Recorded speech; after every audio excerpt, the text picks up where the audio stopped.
I often describe myself as a music composer, producer, opera singer, and multi-genre singer, nature lover, foodie, empath, highly sensitive person. And among all of these identities, I also identify as a woman. Now it's funny that this one particular identity of being a woman is what has caused definitely a lot of joy in my life, but also a lot of woe. A lot of opportunities have been gate kept from me, and a whole host of very interesting experiences, so to speak. And I wonder why. Maybe I just described somebody who's too futuristic for the average mind to comprehend. You know, it's like an alien that fell out of a flying UFO or something. That's how I'm seen. But we often see that there are a lot of women like me doing things who are pushing the needle forward in terms of the music composition space. And I want to speak about being a woman, being in this space, redefining the space of music composition and singing. And I hope I speak for all women while I do this. Let me take you back to my childhood. I was a very, very energetic, extremely naughty kid. I couldn't sit still in one place. My mom had a tough time with me. And my uncle used to describe that I used to, bolt from end to end. Bishkyaw, bishkyaw, that's how I was as a kid. I was also a very sensitive kid who was very aware of her surroundings, and sensory perception was very high for me. That's probably also why I was so energetic. And my mom, in her infinite wisdom, she knew how to calm me. She knew the profound effect that music had on me. And that's how Ilayaraja's Anjali came into my life. So this particular cassette, my mom, she used to unleash this like a weapon on me. She used to play this, and I used to sit still in a chair, frozen till both the sides of the cassette finished playing. That was the kind of effect that beautiful music and very complex harmonies had on me. I'd still think that he's one of the best composers of the world. So this was the kind of upbringing that I had. I had a very liberal mom, a very liberal dad who also listened to different kinds of music. I was exposed to pop music, I was exposed to rock of the 80s, I was listening to a lot of Dire Straits, Def Leppard, Beatles, and all of the great artists that one could think of at that time.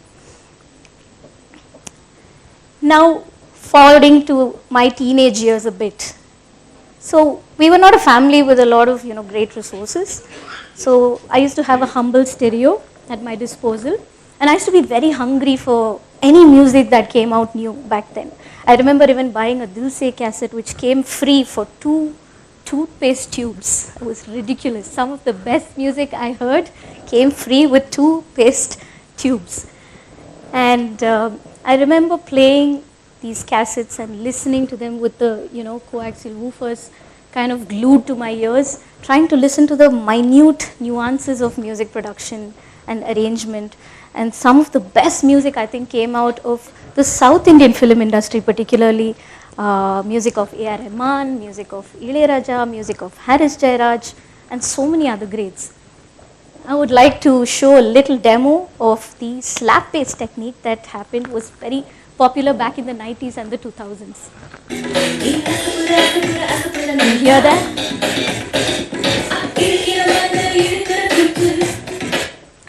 So that is called the slap bass technique, and this slap bass used to cut through even the most unsophisticated stereos of that time. I didn't have a lot of fancy devices, but I used to be able to listen to these nuances in music just by getting innovative also with how I put my stereos in which kind of an environment. I also remember mounting my stereos on like pots and big barrels which had like an empty belly, so that the bass frequencies used to kind of really amplify themselves, and I can hear those deep ends nicely. So this was the kind of childhood I had with music. I was very sensitive, and I was getting very creative in how I could consume the things I wanted from music. Now taking you to my later years as a 25-year-old opera singer and a very successful Carnatic singer, collaborating with some of the greats like Ustad Amjad Ali Khan, who's a Padma Vibhushan awardee, and performing in Germany, Macedonia, China, all these places that I never dreamt that I would travel to. I actually got to perform there and learn about the cultures of these people, meet different kinds of people. And I was living the best of my vocalist life. I was also innovating with the world's first Carnatic and opera fusion aesthetic of singing. It's something that I'm even working on today. So this was the kind of life that I had as a vocalist, but something was missing. I used to write for orchestras also by hand, much like my inspiration, Maestro Ilayaraja. But I wanted to get more into the nitty-gritties of music production. I wanted to learn how to create different sounds from different samples, how to work with a MIDI keyboard, how to work in a studio, how to work with different monitors, audio monitors, how different preamps react to mics, and all these beautiful things that I had no knowledge of back then. And this was a time when in Chennai I went to meet some of the topmost music producers who I knew back then in a quest for nurturing and developing this knowledge in music production. And I was met funnily with a lot of resistance. Okay? It was like, oh, you're a great singer. Why do you want to learn music production? We never ask men these questions. Okay? It's almost always to a woman. It was like, you created this. Why do you want to do this? Do you think your future or your future partner or your parents will allow you the time that that you need to nurture your music production skills? You need to be in the studio for a lot of time. So all these questions started coming, and I felt, this is kind of strange that the world is first seeing me as a woman and then seeing me as something I could be or couldn't be even, a music composer or a producer. So I was feeling a lot of resistance, and this kind of put a damper on my spirits, so to speak. And back then I couldn't also afford a fancy college degree in music.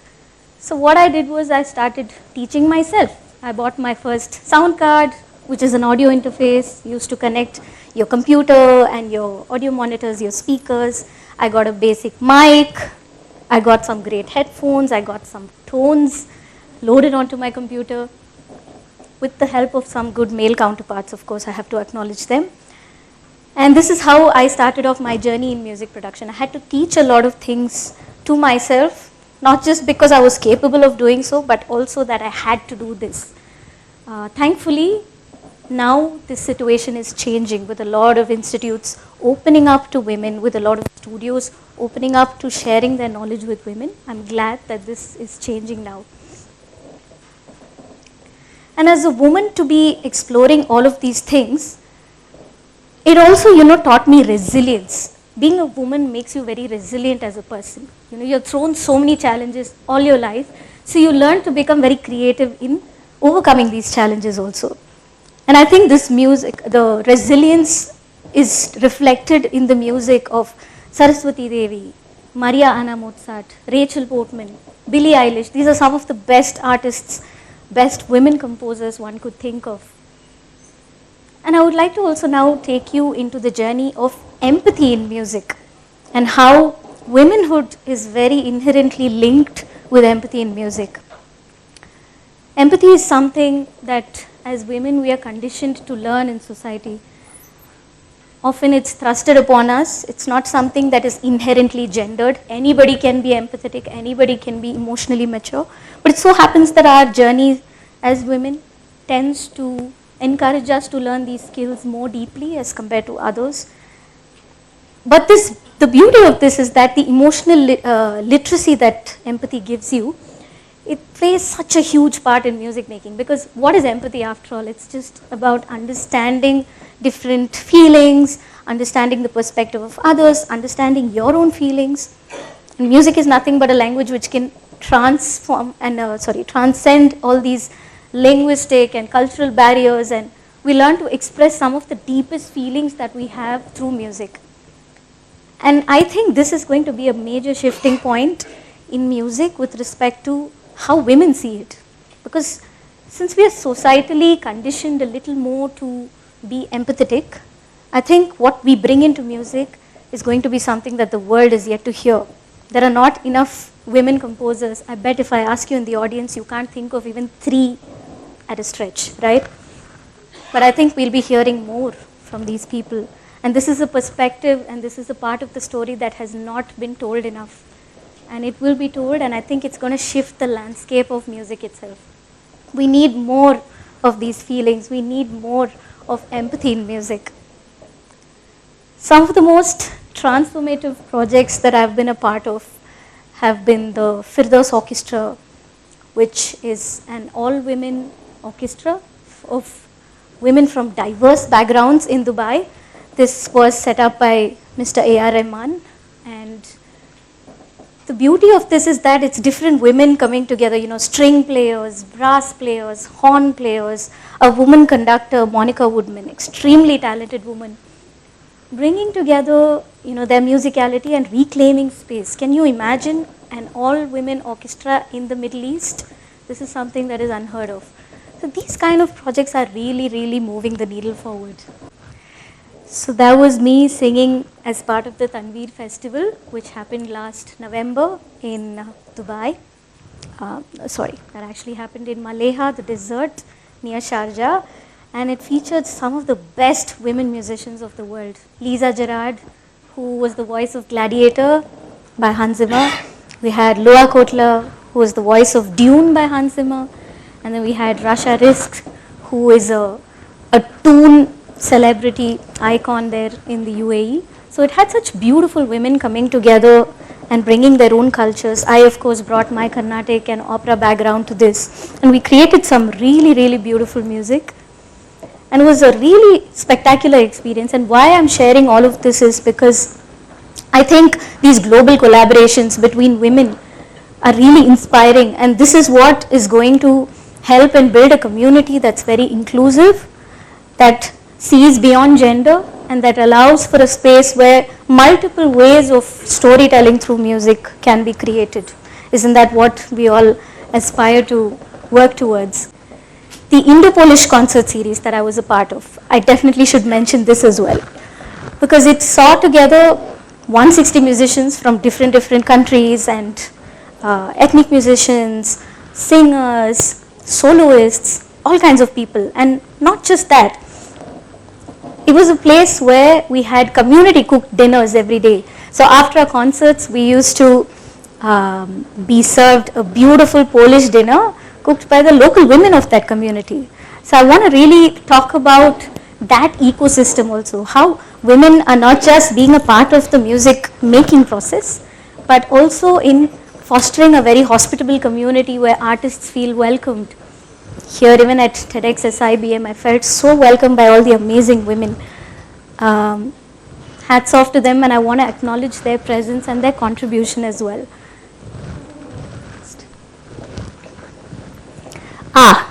So I want to speak about 2 amazing composers, Rachel Portman and Andrea Datzman.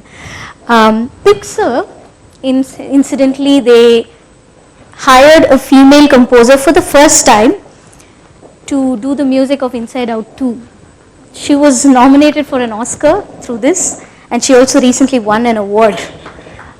It's amazing that, you know, such front runners of storytelling like Pixar are actually taking charge and allowing for women to be a part of the story and allowing for their perspectives and their musical sensibilities to also come alive and be a part of the larger narrative.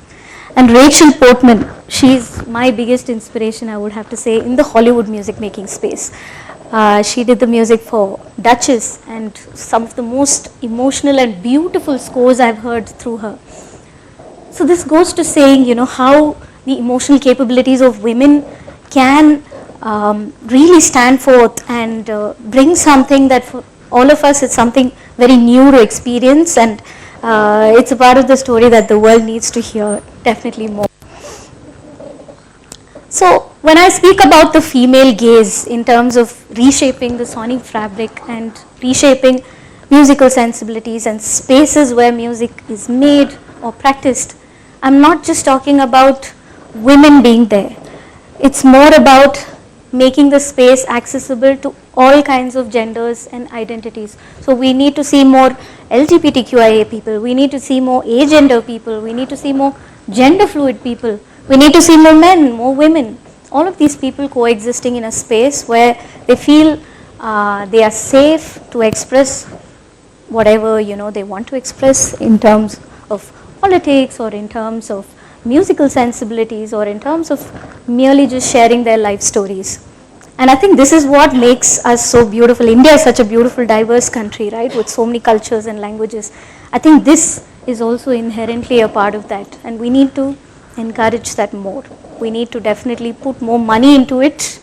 I'm sure all you people are going to be executives someday, maybe working in the music space, and this is something that definitely needs to be tapped into. So whether it's the Firdaus Orchestra embracing an all-women team, or whether it's Pixar for the first time hiring a woman music composer to express her narratives, the journey is not stopping. We are moving the needle forward. Women have, of course, taken the lead there, but I would love to see all other genders and identities join in too, to do the same. And to all those who are underrepresented or who feel unheard, I would like to tell you one thing. Just don't allow anybody to tell you that your voice doesn't belong. You grab that mic, you hit those high notes, and then aim for the next one. Thank you.